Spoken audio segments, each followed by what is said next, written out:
Hello, everybody, and welcome back to yet another very exciting episode of the Friends Talking Fantasy Podcast. My name is Charles, and with me today, as always, is my lifelong friend and co-host, Dylan.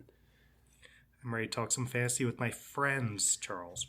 Yes, I'm ready to talk some fantasy with my friends as well, Dylan, because today we have a very special guest, fantasy author and fellow temporary Long Islander. We'll have to get more into that. Nick Martell. Nick, welcome to the show. Thank you. Thank you guys for having me. It's great to be here and talking with you guys. Of course. No, the pleasure is all ours. Nick Martell, author of The Kingdom of Liars, which is the first book in his trilogy. Congratulations on completing a trilogy, by the way. That is so huge. The Legacy of the Mercenary Kings. His third book just came out last month, right? The Mercenary King trilogy, right? So you got, I'm blanking on the name of Voyage of the Forgotten. Thank you, The Voyage of the Forgotten. Thank you. So The Voyage of the Forgotten is now out. I'm excited to read it. We just finished The Kingdom of Liars, and we have so many questions to get into on that. But Nick, again, welcome, and thank you for coming on. Yeah, no, like I said, thanks for having me. And it's been just released my third book, so it's always an interesting experience. Or I guess it's my first time I've finished a trilogy, but it's been a roller coaster. But I mean, the first book came out, The Kingdom of Liars, back in 2020, right? Wow. Came out May / June 2020 because we actually split it into the ebook and audio in May, which was the original release date, and then the print in June. Okay. So it's been a little bit of a roller coaster, kind of like, okay, when is my book out again? Well, what part of it's out? What part of it's not out? I'm not sure. Yeah. But it's all out now, right? It's all out now, yeah. Everything's out. Everything's finished now. It's the completed trilogy. So that's, a load off my shoulder. I'm like, all right, everything's done. We're good. How's it feel? How's it feel to finally have that first trilogy under your belt?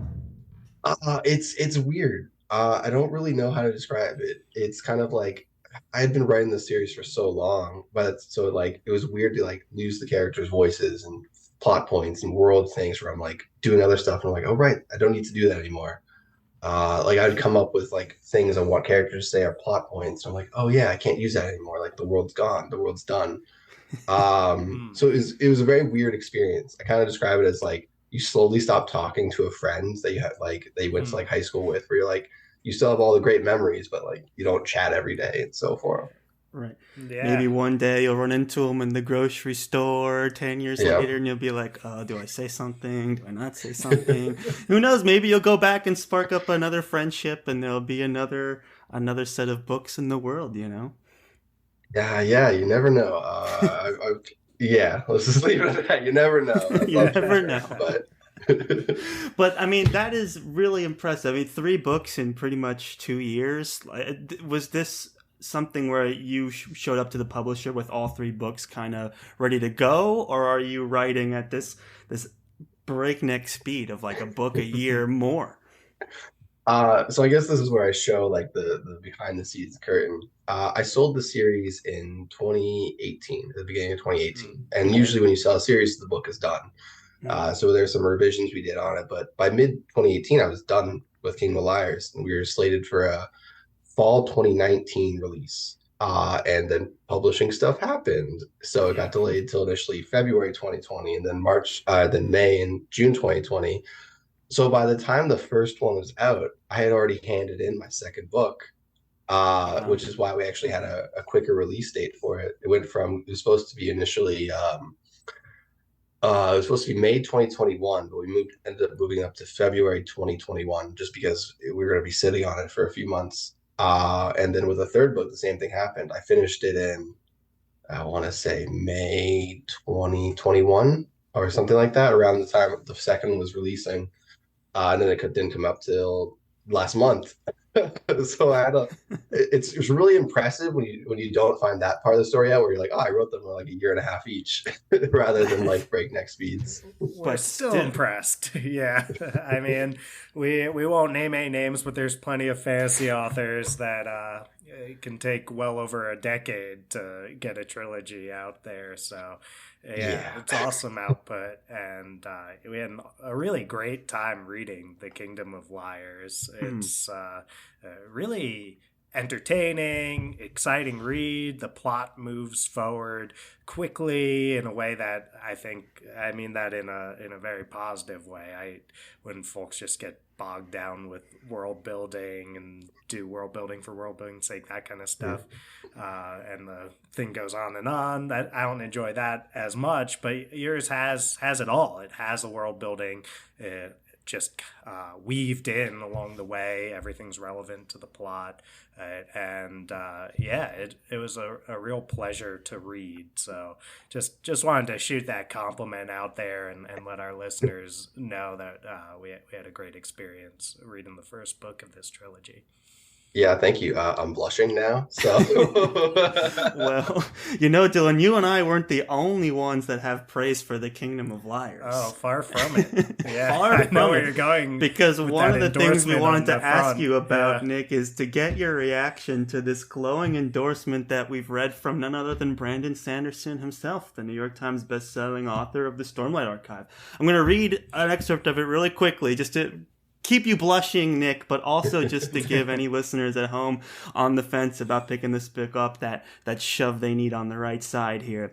An excellent fantasy debut with engaging world building and a good mix between action and character, which is kind of what you were saying, Dylan. I thoroughly enjoyed the novel and look forward to following Nick's sure-to-be lengthy writing career. I mean, Nick, how does that feel to hear such a response from arguably like the leader in the game right now? I mean, that is huge. I'm pretty sure my response at the time was I didn't have a response. I was so shell shocked. I had gotten the email from my agent being like, "Hey, this is Brandon blurb for the book," out of completely nowhere. So I just sent back, I think, exclamation points. I didn't have any literally words, and I was just like shoving it into my girlfriend's face, my phone, be like, you gotta read this. And she was like, "What?" She's like, "Oh." That is incredible. Yeah, so I mean, it's incredibly flattering for Brandon to like it. I've been a huge fan of his for years and years and years. I still remember picking up Way of the Kings in a bookstore, being like, "Wow, that's got a knight on the cover. This is really cool." And then being like, "Wow, it's a very unique way to start a book with 4 different prologues." And then I guess the rest is history from there. Right. We don't usually recommend Way of Kings as the first one to pick up, but I mean, it's a fantastic book, and sounds like you got brought into it anyway. So it sounds like Sanderson is one of your inspirations then. Who else? Who else's work have you really enjoyed, and who else are some of your like inspirations and influences? It's hard not to mention like the classics where it's kind of like Ursula K. Le Guin or Patrick Rothfuss or even George R. Martin. Like these are the people I grew up with reading. Christopher Paolini is also a big one because he was one of the, like many fans, he was the first one to like, he was like, "Oh, this is cool." And I kept reading Aragon. Like he inspired a whole generation of people. Let's see, other authors I really like. Gene Wolfe is incredible. N.K. Jemisin is incredible. I'm just gonna start rattling off some of our favorites, so you'll see us nodding along to a lot of those. Sure. And shout out to one of the OGs, Ursula K. Le Guin. So it's I think fans of those authors will find a lot to love in your work too. So always happy to meet someone who's a huge, it sounds like a well-read, huge fantasy fan in himself, not just a writer, but a big reader. Do you still get the chance to read a lot of fantasy? Yeah. I mean, I guess the non like fancy answers. It's part of my job now. The moment you started publishing fantasy, you can't not read fantasy. Every so often, I kind of see those things where it's like, "Oh, you stopped reading fantasy and you still write it." Like you kind of have to keep up with what's going on because A, it inspires you, and B, it's just like you want to know what other people are doing. Because then you can mutter under your breath, "How do they do that so well?" Which is usually what I do, and I like learn from what they can do. So yeah, I read fantasy all the time. Currently reading a sci-fi actually right now, but usually I always go back to fantasy after one book. What you reading right now? So it's called Winders by Ryan Onan. And it's a really good book. It's time travel. It's got all the stuff. Bunch like I actually just met him at a conference I was to. So I always Nice. love conferences because I meet the authors and I'm like, all right, I'm going to pick up their books now and read it. It's a very, very, very good book. And yeah, we would recommend it to anyone. Nice. We'll have Fantastic. to throw it on the TBRs. We're not as plugged in on sci-fi as we tend to be on fantasy, but with the Nick Martell seal of approval, why not throw it on that TBR right away? That's exactly right. And you know, it's just really nice to see that you know, it must have been really just a kind of seal of approval to get who would have thought that Sanderson would be out there reading a debut fantasy author novel and then coming back with the blurb and just showing that support to the community and like well deserved for sure, but the guy must get flooded with stuff, and so like congratulations to you to like float up to the kind of the top of his attention, and also I guess kudos to Sanderson. I mean, the guy is also, his output is like yours, basically a book a year, and so the fact that he has also the time to read and review other books in his spare time is incredible also. Yeah, it's absolutely incredible. I think Sanderson's throwing out more than a book a year, though, Charles. But I mean, and they're the door stoppers too. I mean, Kingdom of Liars is a very beautiful, heavy book on its own right, for sure. Absolutely gorgeous. We've used the cover, phrase by the way. Chihuahua killer to describe like the really big. You know, you mentioned Oh, Way yeah. of Kings. That one you got to keep away. You mentioned you have a new puppy, so you gotta, if you have that Way of Kings copy, you gotta keep that far away. You know, For it's sure. still, it's still small, but. Oh yeah, those books are door stoppers. Like absolutely. I think I've actually dropped like Words of Radiance or Oathbringer. I forget which one on my foot. I think I was jumping up and down. I was like, Oh, oh no. no. It's like a bowling ball. Yeah, that's pretty much what it felt like.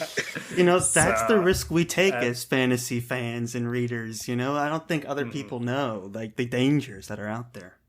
Yeah, it's really a contact sport, reading fantasy books sometimes. Exactly. It'd be Yeah. a good workout too. Like sometimes I'm like, I have to stop reading because my wrists hurt holding this book. I need to kind of put it down for a second. But that's awesome. And Nick, we were researching you, and we immediately gravitated to a few facts about your upbringing. You were born in Ontario, but then shortly after living there, you moved to Huntington, New York. Is that correct? Yep, I moved to Huntington when I was about 7 or 8, and I lived Okay. there pretty much till I was 22. That's where I grew up, so I'm very familiar with Long Island. I Well, I that's love awesome. it. I wish I could go back. I still love the place I grew up with, but I no longer live there, sadly. Yeah. Well, We now grew we up in have to- Huntington as well. We did. Yeah, no, I knew that. I knew that. Not just So, Long okay. Island, not just the North Shore. We're talking the same town. I mean, So here's a great question. No one's Okay. gonna understand it. Which pizza place did you go to? Did you go to Oh, which well, one? Little Vincent's. I mean, we like Roses as well. I was a but- Roses. Yeah, Roses yeah, is excellent. I knew you. I'll say we like I was gonna- Roses he's as either well. Little Vincent's and the or Roses. specialty slices are. I mean, it's a very different pizza eating Yeah. experience, right? Little It is. Vincent's, you get a plain slice or you get a cold cheese slice, and then in Roses, you know, they've got those. Geez, what was the chicken bacon slices? Chicken bacon. Charles? Yeah, Is that- They had, buffalo like, the chicken, ravioli. ravioli. Oh man, I could go on and on. The margarita slice there is fantastic. Yeah, they're So all good. fantastic. That's a better place to hang out too. Like if there's a bunch of high schoolers with nowhere to go, like Roses is better than Little V's. Little V's, they're just firing those ovens at all cylinders, and it's just too hot in there. and it was smaller. Like you couldn't Yeah. like you guys said, like me and my high school friends will all go there Roses just because it was bigger. They had more tables and they could like accommodate us. Little Vincent's was always like, all right, we're gonna stand outside and eat our pizzas. But like the We were there pizza's recently. unparalleled. Oh. Unparalleled. Oh, yeah. Like I haven't had better pizza than that in my whole life, and I've been chasing it. There's nothing better. I'll be as someone who now lives in PA. I still dream of both Little Vincent's and Rose's Pizza all the time. I'm like, I'll please, say- I just want to go back. I'm in Colorado now. I used to live in PA. So we have some serious overlap here, Nick. But I'll say, obviously, New York pizza the best. But PA is still pretty good compared to if you start heading this far out west you're gonna have some problems. And Colorado, yeah, the pizza just cannot compare. Let alone the bagels. The discrepancy when it comes to New York bagels to Colorado bagels, it's like not even worth eating them out here. So it's not in my bio, but I lived in Colorado for about 2 years too. No way. Wow. I lived Nick, in Denver.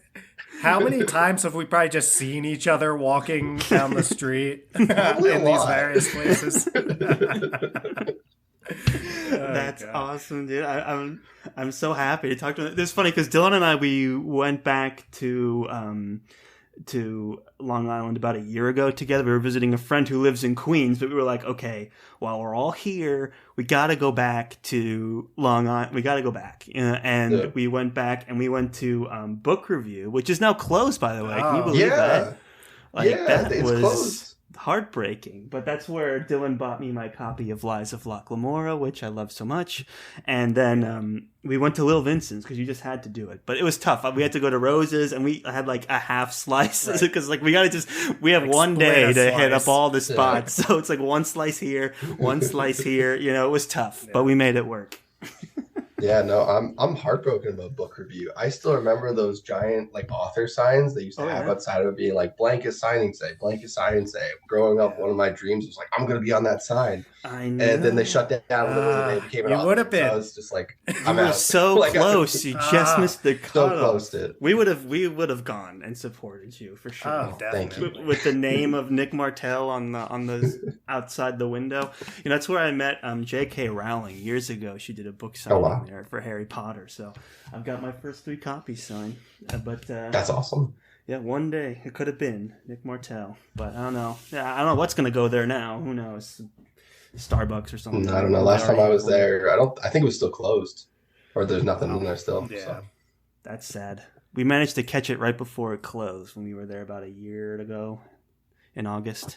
I think it was. But anyways, that's our Long Island. We could go on forever and ever. Riveting podcasting for just the North Very Shore of niche Long Island audience. fan base, but they're loving this. They're loving this. But there's someone out there who is like, I know these pizza places, and I yeah. disagree or agree with it instantly. I Go mean, to if you Little can't Vincent's, find a go to place Rose's. on the side of Vincent's or Rose's in Huntington, I mean, what are you doing? Like, what is it? There was like that one that opened up like right before we left, Charles, was like Portofino's or something. Portofino's, What were and then the there was other another one that places opened like near opened Rose's up? where you're like, good luck, buddy. Like, I don't know. Seriously. You're like the 4th pizza place to be here. What was that other one? Like off, like on the outskirts of town? Was it like, started with the letter D, didn't it? Doramos? Doramos. Yeah, that sounds familiar. Yeah. Well, that was like where you'd go if you know, your kids just got out of soccer practice and you had to take the whole team over somewhere. You know, you can't stuff them into Little Vincent's. So, Right. All right. I promise to the listeners not from the North Shore of Long Island that we'll move on to subjects that are more I wanted to talk more about the story of Kingdom of Liars, and we'll keep it spoiler free for those of you considering listening to the book or reading the book. I did a little bit of both. The audiobook is fantastic, by the way. Really, really nice. But the thing I want to talk about mostly is kind of the main character, Michael Kingman, right? And I guess I could introduce the story with a little bit of a blurb here. Michael's branded a traitor as a child because of the murder of the king's 9-year-old son by his father, David Kingman. 10 years later, Michael knows something is there in the hot, white emptiness of his mind that can clear his family name. And that kind of kickoff, right? This idea of like, I'm avenging my father's death, but I can't really remember what happened. It fuels Michael's quest throughout the whole book. And one of the things I want to talk to you about is you make a character that is like very clearly flawed in some ways, and that sometimes he can let his passion for finding out what happens about the mystery around who killed his father cloud his logical decision making and get him into all kinds of trouble. What made you want to write a book about a character who's so clearly driven by these flaws in his character, and how what was the inspiration for Michael, this character who was just trying to solve this mystery about his father? So the 2 ways I kind of describe the inspiration for Michael, actually 3 ways, but I can't talk about one of them because it's a spoiler. But one of them I wanted to be like, Michael is going to be the most unreliable narrator you're going to come across for a variety of reasons. And the part of it's the magic system, how it engages with him as a character. Part of it is his own kind of personality. Part of it's the country he grew up in. That no one should really trust Michael's narration, and he doesn't really trust his own narration. So that was kind of the information of like, how unreliable can I make a character and have them solve a mystery. And the second way I really describe it as, I wanted to see kind of what pressure and pride and like legacies do to someone. So I always describe Michael as, okay, so imagine you're the son of Harry Potter. Gandalf's your grandfather, and Merlin's your great grandfather, and then you're the first one in the family who has no magic. You're not going to be a grand sorcerer. You're not going to be a wizard. You're going to be nothing. And that's how I describe Michael, as someone who grew up in this very heroic and legacy focused family, and he's not anywhere close to what everyone else in his family was. He's arguably kind of villainous in certain aspects rather than heroic. So I really wanted to explore that, what we would do to someone and how it would affect them. This is something I didn't really see in fantasy. I wanted to try to explore those things of like less about prodigies, more of like, okay, this guy's kind of messes up a lot. How does he grow and learn and change? Right, and it's interesting in the beginning of this book where it's like, hey, Michael, come with me on this really dangerous thing that we don't really have to do, but, you know, it might be useful. And he's like, oh, I feel my legacy pressing down on me to go do this, and like I really want to find out. I am a kingman after all. And then he goes on it. It's really interesting to watch like the kind of the illogical steps that he's making that's honest to the character, but as a reader you're like, don't go in there, it's not gonna be good. It's kind of like a fun divergence from just like Harry Potter, for example, although Harry Potter does kind of act like a stuck-up teen sometimes and gets himself into trouble, but this is a whole nother level than that. It's a whole nother level. Yeah, it's the initiative that Michael takes and his willingness to actually pursue things I think makes him such a like compelling protagonist to read, right? Charles brings up Harry Potter, and I have always had some qualms about him as a character because he just kind of sits there, like things just kind of happen around him, and it's a classic chosen one bit that you're kind of getting at with the idea of the prodigy. It's like Harry Potter just has to sit around and be Harry Potter, and it does kind of feel like everything falls in his lap. Well, Michael is someone who could have been that, but everything fell apart, and now he's got to take all of these actions himself if he wants to build that legacy. And it's a very different motivation. I'll say a Kingman reminds me of actually Quoth in a lot of ways. You mentioned the Kingkiller Chronicle before. It's a very different motivation, but his rashness and the way that his mouth and sometimes his fist gets himself in trouble in times where it'd be better if he, just sat on his hands, quite literally. Then it's, that active protagonist moves the story along. It's part of the reason why the pace is something that I think is part of where Kingdom of Liars really shines. So did you go in wanting to write a really active protagonist, or did it just kind of fall into place once you got to know Michael and who he is and what makes him tick? So Michael was a weird character to come up with initially, because he kind of is a massive hypocrite and a bundle of contradictions all at the same time. But he is very active. And like you said, like he's always kind of moving towards because he thinks it's what he has to do.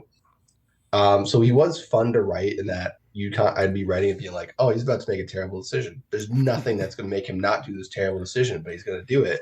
And him being active kind of had to be that way, because the worst thing I didn't really want to write is a character who makes terrible decisions and then sits on their hands the entire time, because it's not engaging. And I already kind of knew this is, I guess, a little more writer, like pure writer craft, is I knew the audience would accept a character who's going to frustrate them if they're being active, where you're like, why do you keep doing these things? Why do you keep doing these things, Michael? But they weren't going to accept it on another level. Like if you're just like, oh, everything's terrible happening to me, I'm never leaving my house again. And it's not like I don't know how to write that book. I'll be real. I don't know how to write a book where they never leave their room, but the terrible things keep happening to them. Yeah. So I think it was just a product of the writing. It had to be that way. Well, that's very Sandersonian of you. You know, he's got those 3 character attribute sliders that I don't know if you're familiar, Oh but yeah. well, yeah. And I mean, speaking of someone who thinks of writing as a craft, that guy, he's got it down to a science. But yeah, that proactivity is one of the sliders. There's proactivity, likability, and competence. And I think you dial the proactivity way up for Michael, and that's part of, even though he's not the most, I guess, quintessentially likable person, you definitely find yourself rooting for him. And even when you mention this, like, oh, he's kind of villainous in some ways, his main motivation is kind of his legacy. And I was like, oh, that's all true. But I almost didn't stop and think about that when I was reading the book, because I just found myself rooting for him because he's constantly taking these steps, and you're like, all right, go get it. Yeah, then I did my job perfectly then. Well, it's a great balance, because you talk about this idea of like pride, but then with Michael also comes this great sense of loyalty to his existing family and to his friends. So you find yourself rooting for him because he does have a lot of good guy qualities about him. He wants to keep his friends safe. He wants to defend his family honor. He wants to do right by his family that's still with him, and you can like identify all of those things and root for him along the way. But then when you dial up some of his pride, like, oh, I'm a kingman, I should be able to do these things, you know, that kind of maybe will push him to work with less savory characters to find out a bit of truth that he's chasing. You can kind of be like, okay, that's kind of risky behavior, but like Michael would do that because that's just like the amount of turmoil that he's gone through with his situation of having it, like the beginning of this book, his family's just broken apart, you know, and he seems to be like the only one who's dead fast on like reviving the legacy, or at least living up to it. And he puts that burden on himself, which is another really interesting thing. Like, no one is asking him to be like Gandalf or Merlin. It's like, you can be whoever you want. And you raise that question towards the middle of the book, which is great, where certain characters like, you know, you could settle down, change your name, live your life. And Michael just can't do that. It's just not possible for him. And no, I think as a character, the way you balance those traits, it's fascinating. Thank you. Yeah, Michael was, I'd probably say one of the most challenging protagonists I've ever tried to write. Just because of how it was always a thin line of go too far and he's going to be incredibly unlikable. Go the other way, he's going to be not proactive enough or too proactive, and he's not going to stop things. And I think I wrote that first book. Oh, I think it went through like something like 13 or 14 or even 15 drafts of it. Wow. Before I got a way that like liked it. And I think not even some of those were, half of those were with my agent and editors. It was a tightrope the entire time to balance it out. So it was fun. It's the most challenging book I think I've ever written. And I can say that now since I've written 3 of them. Yeah, gotcha. Well, you did mention there that he was such a challenging protagonist to get down, or the most challenging that you ever tried to write. So that makes me curious about your journey to get to your first published work. Did you have these trunk novels that you went through kind of cutting your teeth at it, or are you are you someone like Rothfuss who just came in and wrote that excellent debut right off the bat?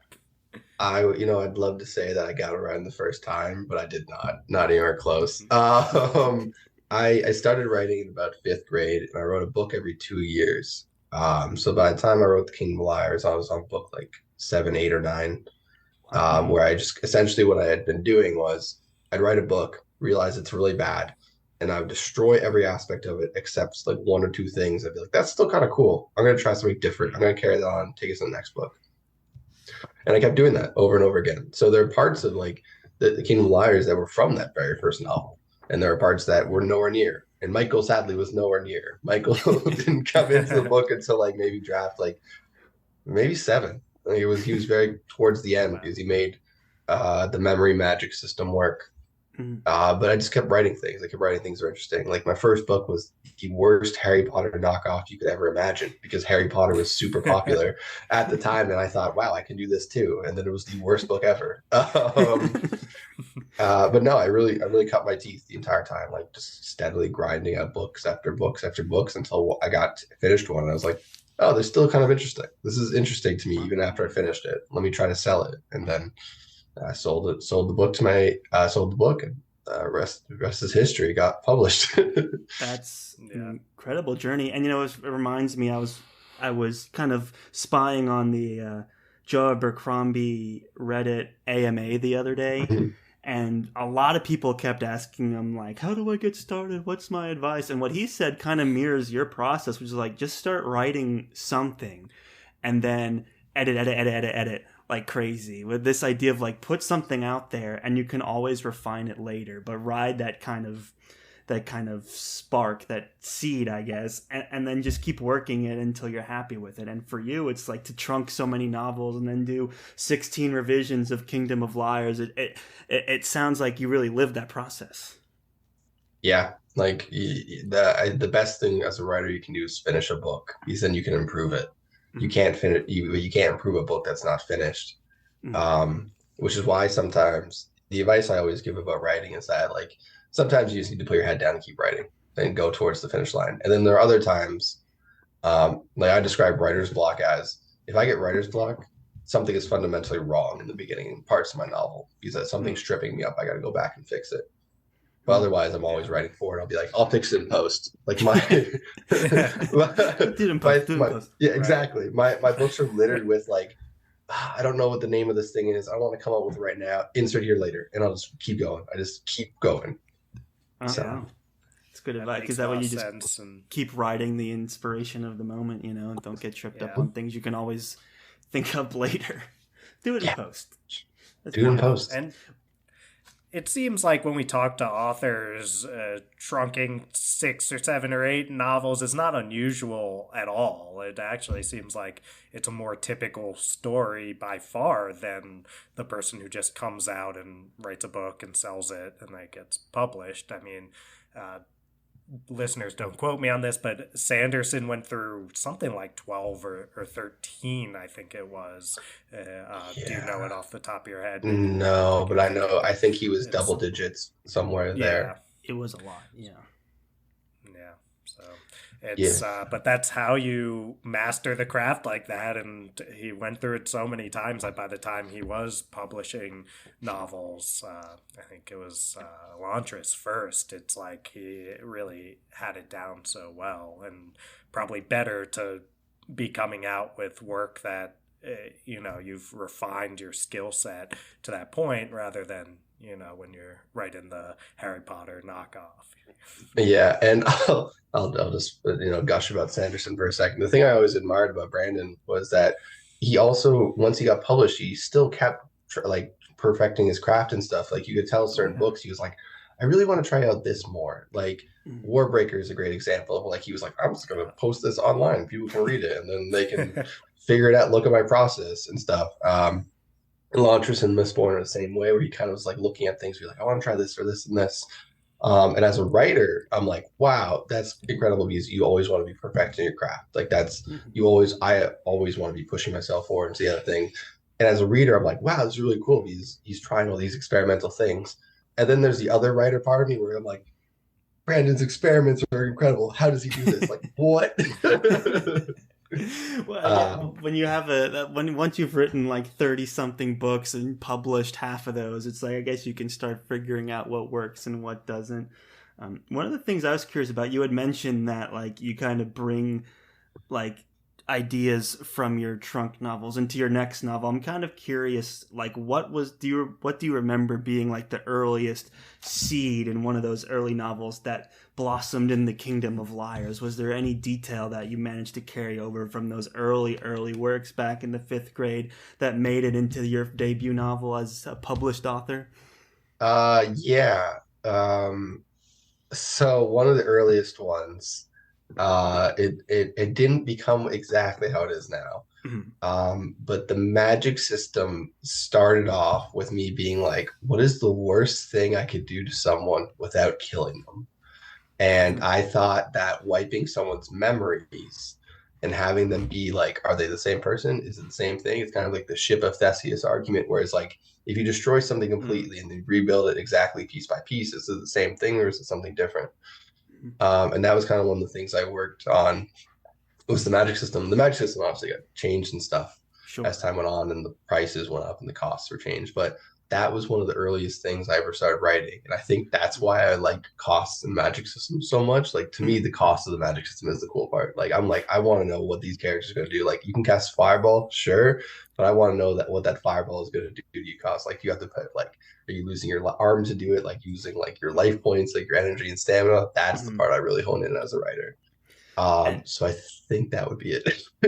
I mean, and the magic system's interesting, and that pivots nicely into like I would love to talk more about both the magic system and the setting in the world here in the Kingdom of Liars. And like in the excerpt here, you have in a world where memory is the coin that pays for magic, the Hollows is ruled by a royal family that's spiraling into a self-serving dictatorship, just as gun-wielding rebels clash against the country's magically trained militia. And then on the cover here, your setting takes place over a exploded moon. So it's like it's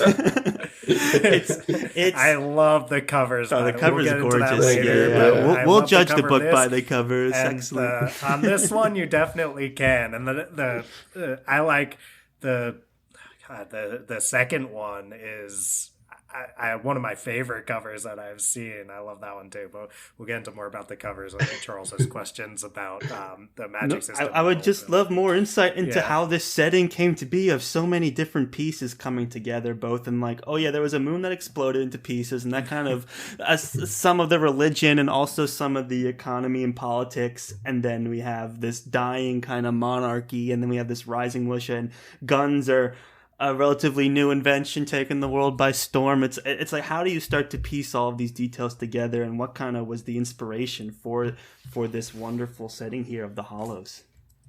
Okay, I gotta figure out where to start with that. There's a lot of angles you could start from. Four questions in there, Charles. So the magic system essentially, besides the memory cost magic thing, one of the things that I gotta be careful here about what I say. One about the things I really wanted to focus on was that it is not a defined magic system to the readers. To me, it's a very defined magic system. I know exactly how every single aspect of it works, but based on the fact that people cost, it's magic memories to use, I knew that part of it is going to be focused on like the ignorance of the population of like, there's no books that they can go to and be like, this is how it works. There's no manual. They kind of have to experiment. And by experimenting, they're going to be losing memories and they're going to be kind of self-inflicting harm. And it's kind of that conference of like, okay, where's the limit of power and how much do I want to wager it? It's kind of like gambling with a magic system. And that gets back to my thing of like, well, if the nobles have it, they're not going to be the ones who are going to want to give this up. They're going to want to keep the secrets to themselves. So they're going to be the one hoarding all this stuff. So they're going to gain control of it. Because look, if you have magic and other people don't, you're going to take control in a very like kind of sad brute force. Like you're going to be the ones in charge since you can do these things. And after that, it became an instance of, okay, I have these nobles who are kind of ruling through magic and they're hiding the secrets of it. What can kind of tips the scales into other people's ways? And gunpowder really is, you mentioned gunpowder changed a lot of things for a lot of people throughout history. So giving rebellions gunpowder was kind of like the obvious choice to me, because I'm like, it doesn't matter how good of a wizard you are. Like there's always the joke of like, why didn't someone show up with a gun to Harry Potter and shoot Voldemort?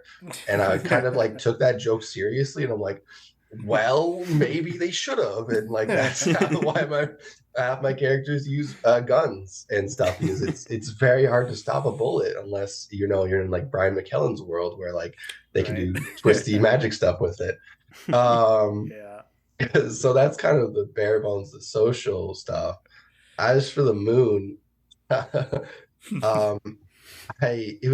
wasn't one of the last editions, but it was closer towards the end.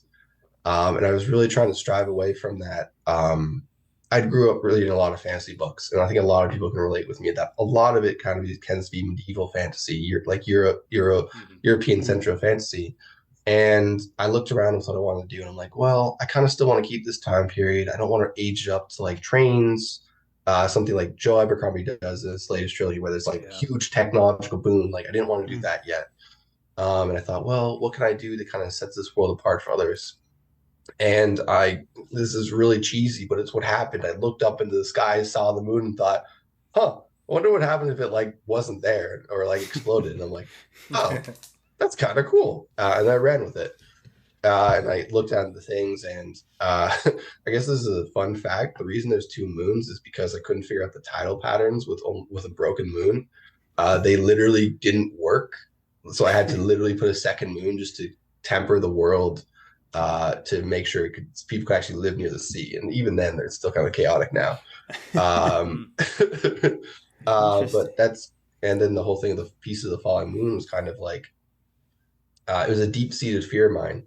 I grew up in New York around 9/11, and I was a kid. And as you guys may have known, like there was a big fear back then of like, is things going to keep falling out of the sky? So I took that fear and ran with it, being like, okay, pieces of the moon are falling down. How would a population react to this?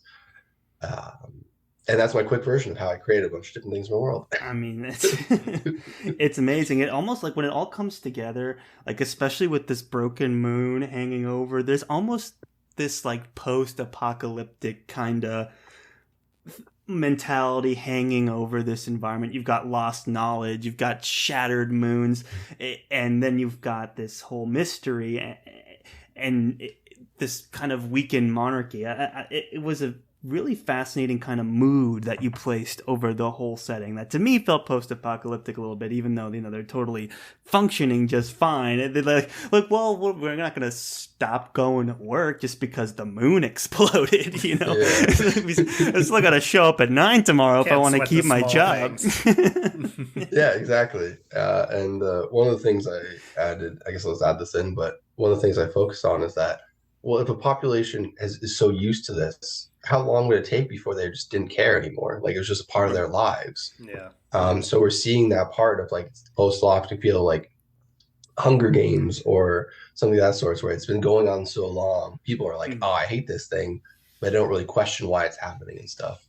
And that was kind of the bigger mysteries of the series is what happened to the moon? Why is it like that? And it's why is it happening?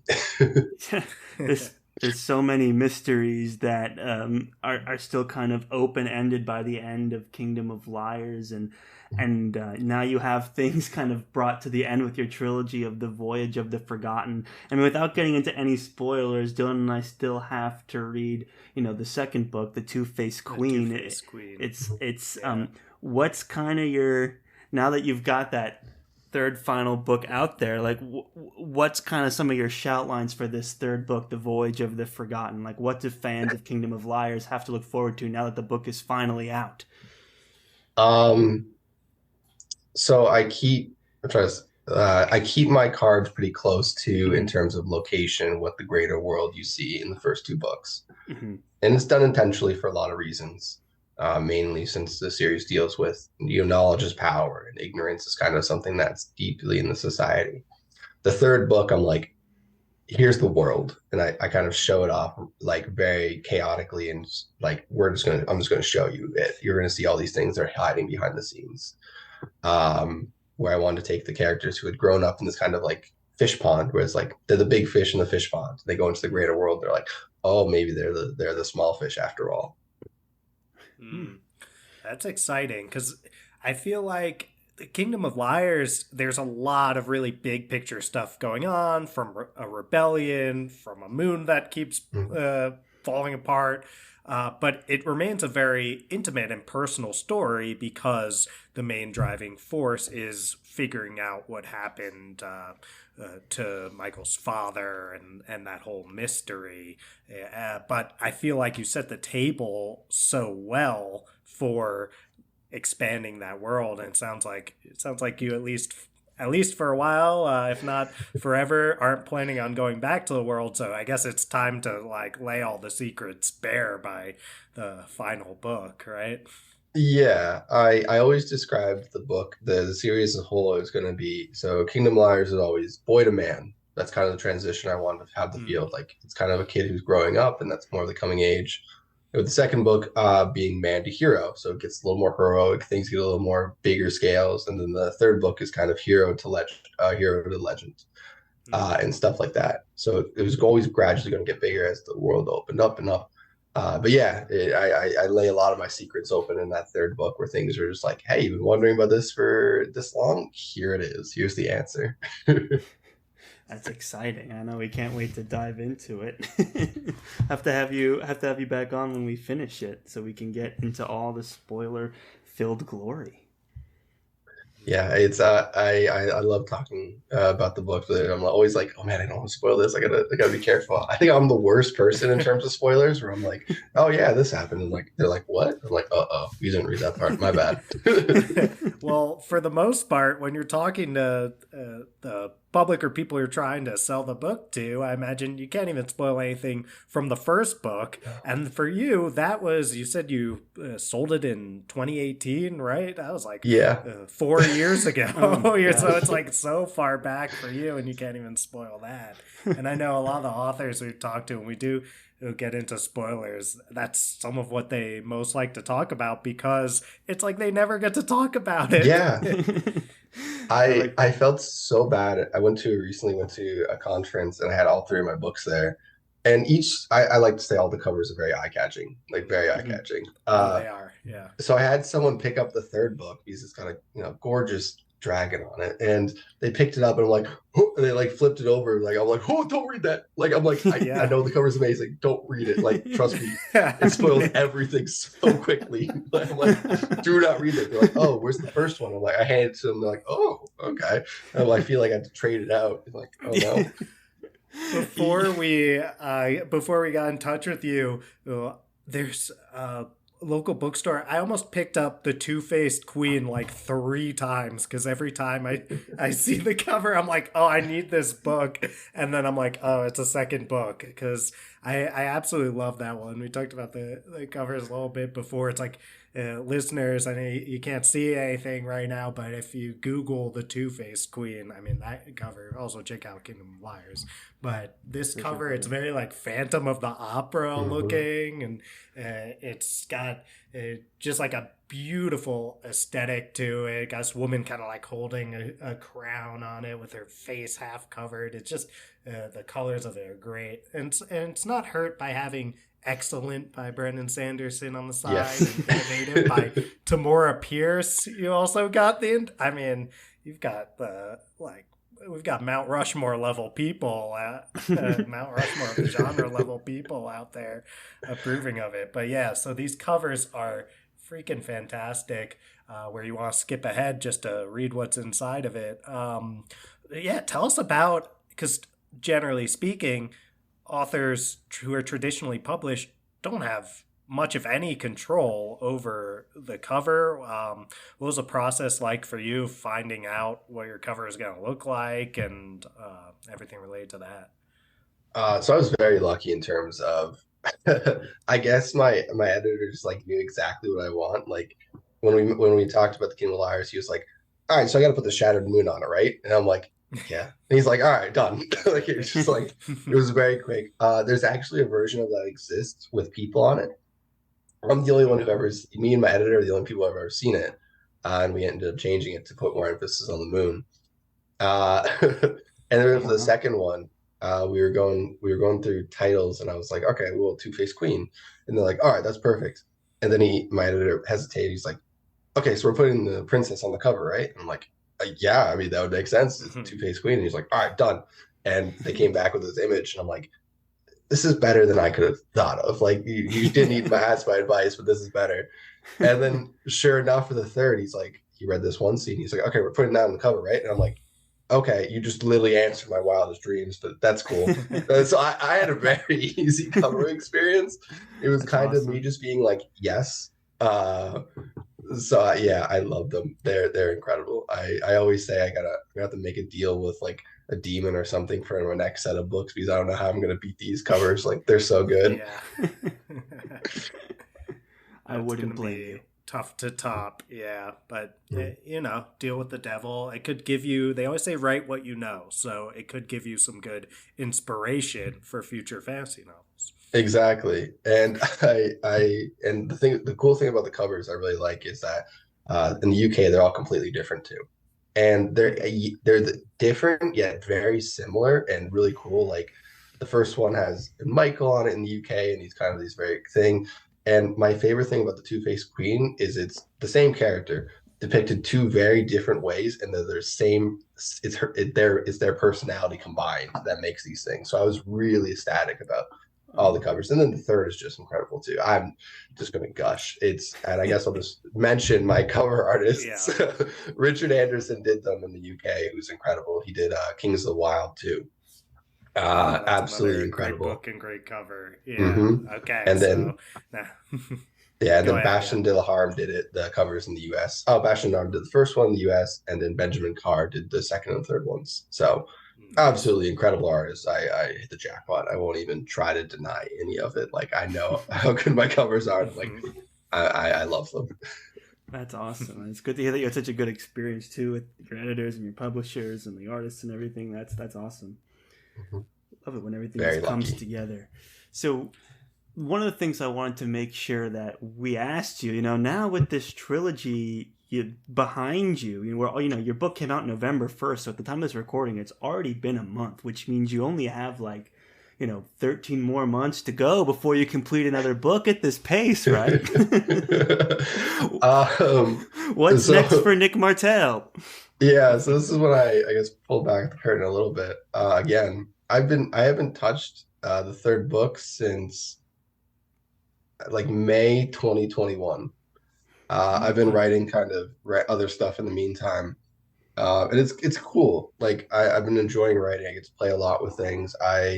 When I came out of this trilogy, I wanted to write something completely different, and I said, whatever, I got time. I'll change my style.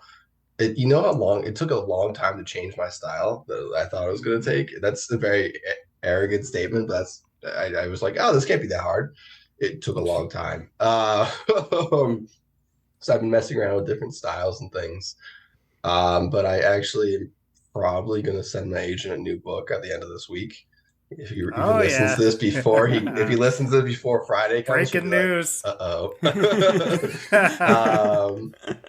I got another book. It's almost done again. But it's cool. It was fun to write, which is always kind of the thing that you want to get back to. I think a lot of writers, especially after you complete a trilogy, you kind of get burned out, where even the world, the characters or something, and you really want to do something different. Sure. I think that's why like Joe Abercrombie, he went and wrote his YA trilogy after he finished one of his series because he wants something different. Brandon does. Sure. Brandon has to be an asterisk. He writes all the things. He's got he's got 3 series going and then some spin-off things in the meantime. He's always like, oh yeah, I just wrote this quick 500-page novel for fun. It's like, I needed a little break from writing Stormlight, and I meant to make it 200 pages, but I don't know. Somehow it became 500. Exactly. This is a completely aside. I don't know how when you guys viewed the Brandon video where he said he wrote 4 books. I was losing it because I was like, he's probably just ever written a new book. This is what this video is. And then the first one came out. I'm like, all right, I got to write. And then he dropped the second one. I'm like, well, that's why I get for underestimating him. Then he dropped the third, and I was like, oh no. And I saw the fourth one. I'm like, oh no, how did he do this? He was being so cheeky when he did that. But if you wrote, that's the thing, right? He's like, we all cope in our own ways, and I have to make an announcement. I've been just doing my best to cope, so I write, and then slowly but surely, all those books. There's a stack, you wouldn't be able to see him in the frame of the shot. Yeah, he's got so many papers stacked up. But I mean, you mentioned you're out there trying to change your style, change your voice. Are you still trying to stay within the fantasy genre, or are you trying to bend to another genre here? So it's still fantasy. So I always describe each of my books as fantasy / something else. So Kingdom of Liars was fantasy and a mystery. Two-Faced Queen was fantasy and thriller. The Voyage to the Forgotten was fantasy and kind of like the adventure. So more of like the Sinbad and those grand scale adventures you're going to see in kind of fantasy. And this new book I'm working on is fantasy horror. Oh, I Because like that. it was something I liked. I there was parts of the Two-Faced Queen I really enjoyed writing, and I'm like I couldn't lean into them too heavily in that book, so I was like, all right, whenever I'm done this, I'm going to do something different, and I did this. But since finishing Voyage, I've written two books, I guess. One of them, one of them, it takes me about 9-ish months to write a book of the size I'm writing. So King of Liars was 148, Two-Faced Queen was 178, and I want to say Voyage was 182.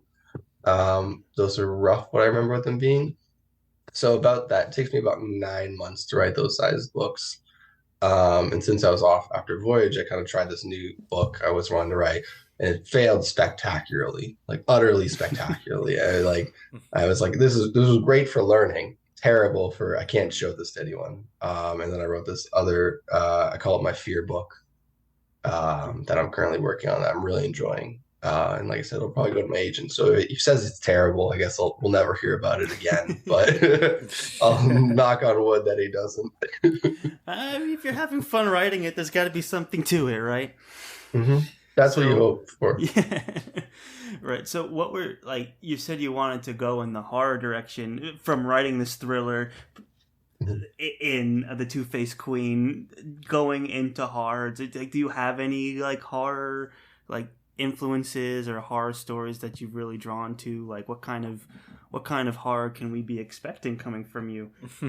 So obviously I'm like a big fan of like Joe Hill, Stephen King. It's just kind of those are kind of like the all right, out of the way. Let me get those two out of the way.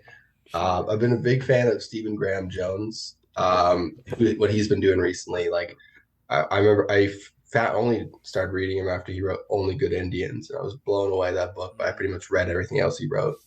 And I just kept reading horror books. Like I can't even remember. I think I probably this past year I don't even know. I've read a lot of horror and a lot of fantasy just because it's cool. Like I'm a big fan of those kind of how do I phrase it? More twisted horror things like I guess I don't know how to describe it off the top of my head without saying what I'm writing, I guess. Yeah, no worries. But I guess the premise of this book is your fears become sentient. And that's kind of what I wanted to play on, and like how that would affect people and affect the population, just like I did with Memories and Kingdom of Liars and stuff. Like, what would it create? So yeah, that's my new horror-ish fantasy book. I'm really excited about it, and it draws inspiration from like Dante's Inferno and things. So absolutely just bonkers stuff, but it's fun. That's exciting. Yeah, it's nice to see. Like at some point, you're like, well, I really loved Kingdom of Liars. I really loved Nick Martell's work. And then it's like, oh, like sometimes fans of yours might want like, oh, I want the next book with Michael Kingman, right? But it's like at a certain point you want to kind of branch out and do something new. And I think it's really cool that you found horror as the way to kind of like build onto your library here. And I think that's one of the great things, like the interesting things about fantasy too. It's like it's a genre that lends itself to like slash something else, like slash western, slash horror, slash even sci-fi a lot of times. And I think it's really cool that you're kind of experimenting with the genre a little bit. I love horror too, and I think it's one of those like subgenres that lends itself really well to fantasy because there's like supernatural magic stuff going on all the time in fantasy, and can get a little spooky sometimes. So I'm all for it. But I imagine it's got to be kind of hard to write something that like might actually disturb your readers. It's like, how do I present this in a way that's going to like get that kind of spooked reaction out of another person? I imagine that's got to be really challenging. Yeah, I found that the hardest thing is that, at least with writing horror or like this fantasy horror book I'm working on, is that it's really easy to do like gore. Like gore is easy to do. Like you can write up a terrible scene and people are like, I have a shocked reaction to it. Unnerving is so hard to write because like unnerving is each difference going to be a little bit different on what they think is unnerving. but it's such that like it's more of an atmospheric thing. So you have to spend so much time dealing with the setting and the creepiness and the sounds and like the smell than you may typically have to do in a scene. So I'm constantly being like, okay, this maybe there's too much details here, and I got to go take things out, and I got to add things in, and like I kind of make this sound better. And then obviously you want to keep the pace up in these kind of scenes because horror really moves briskly. Like it's not a genre that's going to spend a lot of time in the same scene, opposed to something like say epic fantasy, where like as you said, there are books out there that'll like be like, here's 3 chapters just on the setting. Like I can't do that. And, so it's interesting. Like horror, it's kind of like flexing different muscles where I'm kind of learning things, and which is like I went back to with Brandon. Like I always want to be kind of improving and getting better and trying different things. And why I couldn't write even the same series. I couldn't write the same fantasy / X. Like I had to always mix it up just because I like to grow. I want to keep myself interested, and hopefully readers will too. That's awesome. And sounds like part of that growing is this changing of your style. And when you say changing style, do you just mean moving to a different like sort of secondary subgenre, or do you mean like trying to change your voice in terms of your writing, your prose? Like what exactly are you meaning when you say changing your style? So mainly I try to change my prose, lyricism, also intense are the main things I worked on. One of the things that I struggled with after finishing Voyage was I had spent so long, even if I just count for when I was published with Michael, I've been writing that voice for like 5, 6, 7, 8 years. Yeah. So it was ingrained in me that I couldn't get it out. I felt like I had just read like 20 Sherlock novels where I'm like, I can't get that voice out of my head, so I had to do something drastic. First person, yeah. And with him being like my only voice, I was like, it was like ingrained in me, so I had to do something completely different. So I wanted to change things, and things. I noticed things in my own writing. I'm like, I could have done that better, and I wanted to try something. So I wanted to get a little more maybe lyrical with certain things on certain aspects of description things. And then tense, I had to go to a different tense. I still don't know if I can write first pass without like bleeding a little bit into Michael at times, which is something I got to work on. But and then it's just, I wanted to try different things. I couldn't do certain things in certain tenses and other things. And I'd like to say my favorite tense is actually second person, but no one will ever read second person, so I'll never write it. That's a Jemison influence, right? I mean, it is hard to pull off, but when someone does it well, I mean, it's incredible. Second person is absolutely incredible. Like what Jemison does in second person, it's just amazing. Like her first book and how she weaves everything together is perfect in second person, but second person draws that really narrow line between like if it's too much it's grating, but if it's not enough it's boring, and it takes so much effort to get it right, which is probably why I'm fascinated with, because I like challenges and I want to be like, all right, let's do this next. But second person has to be incredible, so I'm working on that one, getting my voice better there. I think that's great, because I can imagine when you like, this is your debut, it kicks off strong, it's the full series, like it's all to a certain extent, and it's like how do you do the next thing? Like how do you get yourself out of that world, and how do you go on to the next world when this has been your whole life has led up to like the debut of your novel, of your trilogy? It's like, okay, now like I gotta write the next series with way less time. So how do you kind of like grow your catalog, and what do you want to do as an author? I think it's cool that you're like considering these different, like we'll say challenges, but really it's more like keeping things interesting and keeping things fun. Sounds important to the creative process. Yeah, it is. And at least when I was writing in 2020, I was writing Voyage, and 2020 obviously a whole different card bad writing, but there was a point where I was like just not enjoying writing, where I was like, this is not fun. And it wasn't anything to do with the writing or the characters of the plot, it was just me as a writer. I was like, I felt like I was just not enjoying it. So I tried different things. It turns out that's what I needed to do, and I scrapped my entire third book. But that's a different story. I tend to do that. I don't like doing it, but I keep doing it. And so I realized then I'm like, I want to keep trying to push myself, and I'm going to write these things I don't think I can write. Like sometimes you talk to authors and you see them be like, well, I don't think I can write that book yet. I got to get better. And I kind of fall in the lines of, I don't think I'm ever good enough to write the book I'm going to write, but I'm going to try it no matter what, and then I'll fix it in edits. Like the Joe Abercrombie where I'm like, I'm going to finish the book and then fix it later.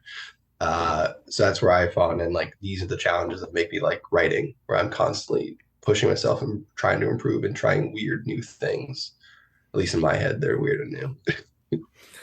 Awesome. Well, I mean, we can't wait to see what you come up with next. I can't wait to get to the end of the Kingdom of Liars. There's so many mysteries here that we need to get tied up trilogy, here. I'm assuming. Yes. Sorry, what? So he said he can't wait till he gets to the end of the Kingdom of Liars. Yes, the Legend of the Mercenary King trilogy. Can't wait. There's many mysteries that were kicked off in this first book.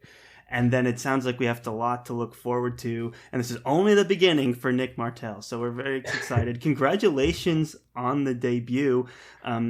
Is there, what can the fans know if they want to learn more about you, if they want to see more of your work? Like, what can they do to support you? What can they do to keep in touch with you? And when that horror book hits the shelves, how are they going to find out? I mean, you can find me at like nickmartell.com. It's kind of where I'm on. I'm gradually trying to move over to more Instagram, with Twitter being what it is right now. But for now, I'm still on that too.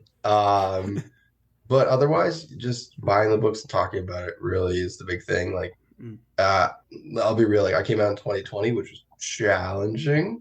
So I heard March was the initial February, right? Scheduled. Was it March was the initial scheduled release date? So at one point we were fall 2019, and then we moved to, it was going to be like March 2020, and then they pushed it back again to like May and June. So by the time, probably the worst time in like the last, probably, who knows, like in any of our lifetimes by far, like the worst month. I cannot explain the things I saw as a writer. My agent has like I don't think he has it now, but he threatened to have it, where he was like, I'm going to fill out a bingo card with you of everything I've seen in my 20-year career he's way more than 20 years, my long career as an agent. And we're going to see how many you hit.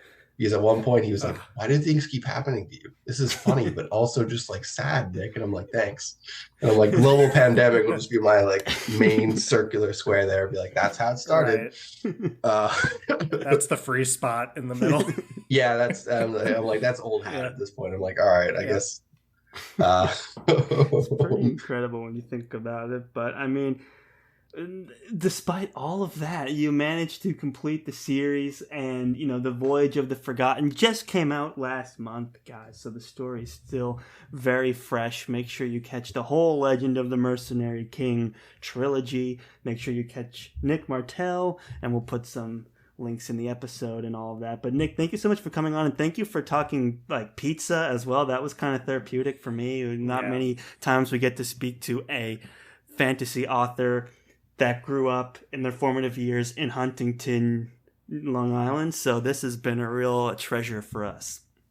Yeah, thank you. I would imagine I'm probably like the 0.01% of that. So I'm happy to always talk about pizza. Like, I could talk about the food in Huntington forever. I've heard that it's like not a crazy pizza spot now. That there's just busloads of people going there like on tours, and they just unload people onto the streets. Yeah, on tours, really? I've seen buses pull up to like New York Avenue, and just like people getting off in mass. I'm like, where are these people coming from? It's not even like a bus stop. It's just a random bus letting 1 million people out into the streets of Huntington.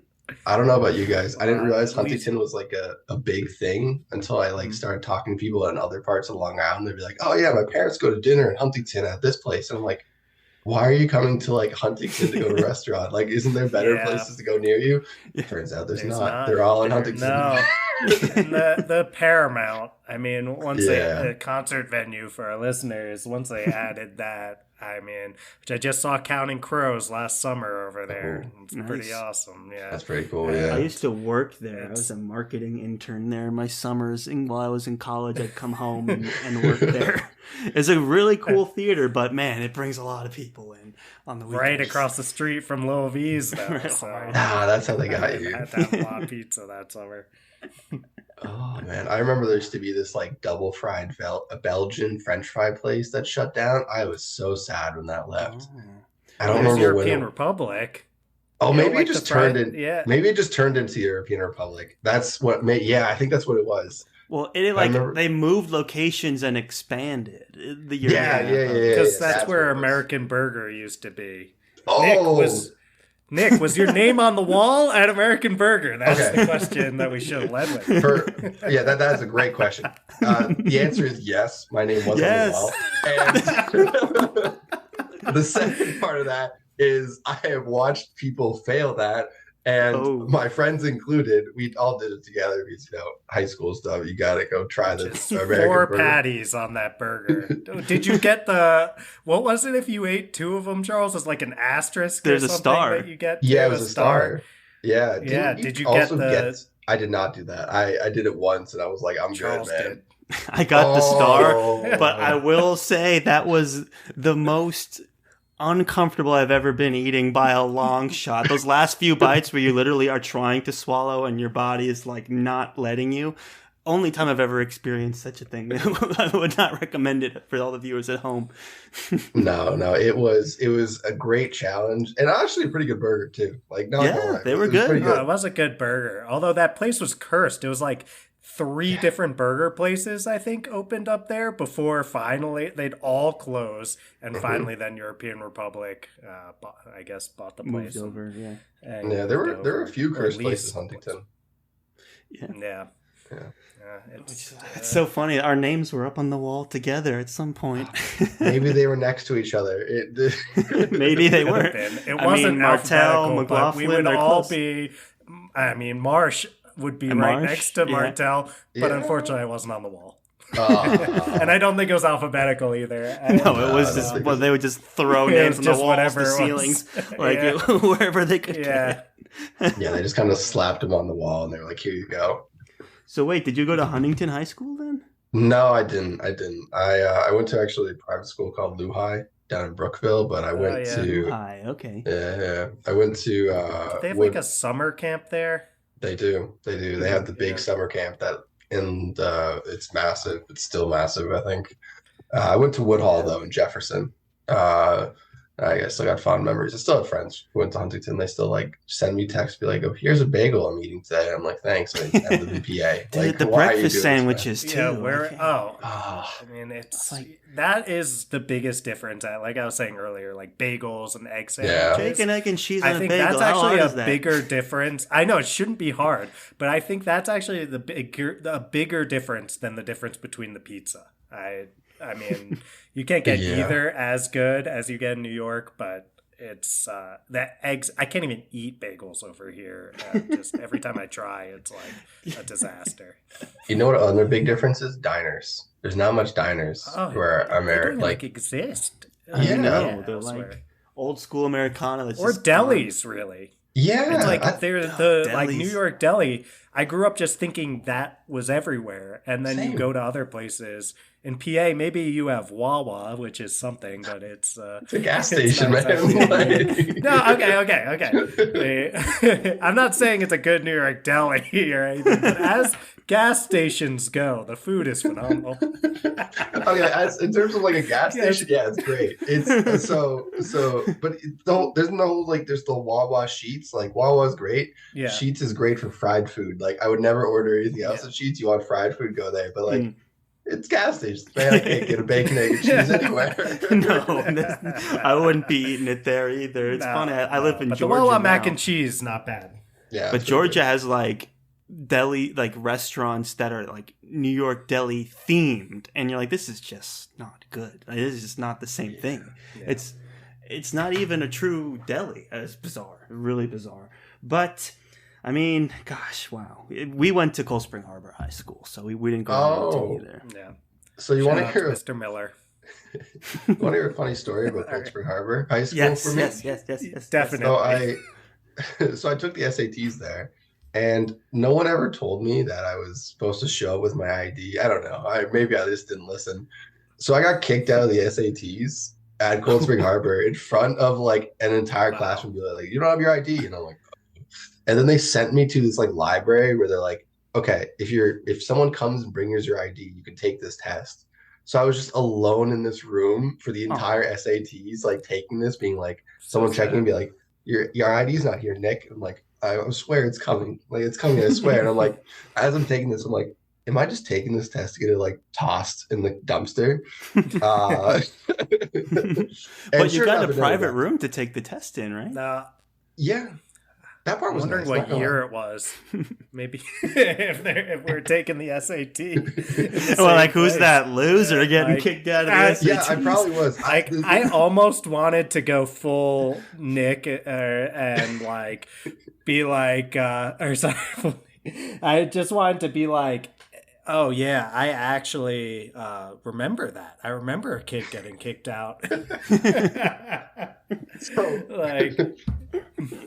So the best part about this story is this girl I went on this date on was in the same room, and she did not remember me as I was getting kicked out. And I was like, oh, there it goes. That's it. Wow. At least it's worse if she does remember, right? Like, I don't know. Does it? Like, is it better or worse? So I was like, ooh, I'm getting kicked out. And I'm like, yeah, that's pretty rough, because on one hand you'd like to be a memorable person to go on a date with, but on the other hand you really don't want to be recognized as you're getting kicked out of a room. So that's what exactly. I was thinking. It's a tough. That's a good writer's dilemma. That's it's a situation we need to throw a character in. Is it true that the fact that she did not remember you actually inspired the magic system? 100%. That is the root of the magic system right there. You nailed it. You brought back all these collective childhood memories. You're like, I'm so memorable that the only way she could have forgotten is through some sort of magic means. And once those wheels start turning, they just don't stop. Exactly, you figured it out. I created a magic system in that Cold Spring Harbor library room all alone, scribbling. I skipped the essay section of the SAT, just started writing notes in my hand, be like, this is magic. I can make everyone forget everyone. They'll never forget me now. The first draft is just on the back of a Scantron. Yeah, exactly. I had to take it out with me. I couldn't afford to. Got a 0 on the SAT. Didn't even get the what was it, 400 points for writing your name? Well, you did, but no one believed it was your name because there was there was no exactly. I haven't thought about that in years. Oh my gosh! Well, Nick, thank you so much for your time and coming on here with us. It's been really great. Congratulations again on the completion of your first trilogy. That's such a huge accomplishment, then, and you crushed it. So really, congrats! And we're looking forward to seeing what else you come out with in your career. That's only just beginning. We're excited to see it. So thank you. And Brandon Sanderson has promised it will be a long one. So we're looking forward to everything that you'll produce. Yeah, no pressure there, right? Right. If you stop writing, Brandon's going to be pissed, and so will we. So, not that Brandon's disappointment probably ranks higher than ours, but I don't think that's going to happen. I think we're going to get to see a lot more great work from you, Nick, and we're so excited to read it when it does come out. Thank you. All right, guys, thank you all so much for listening. Again, remember to check out Nick Martell, check out The Legend of the Mercenary King. Thank you all so much for listening, and as always, go forth and conquer, friends.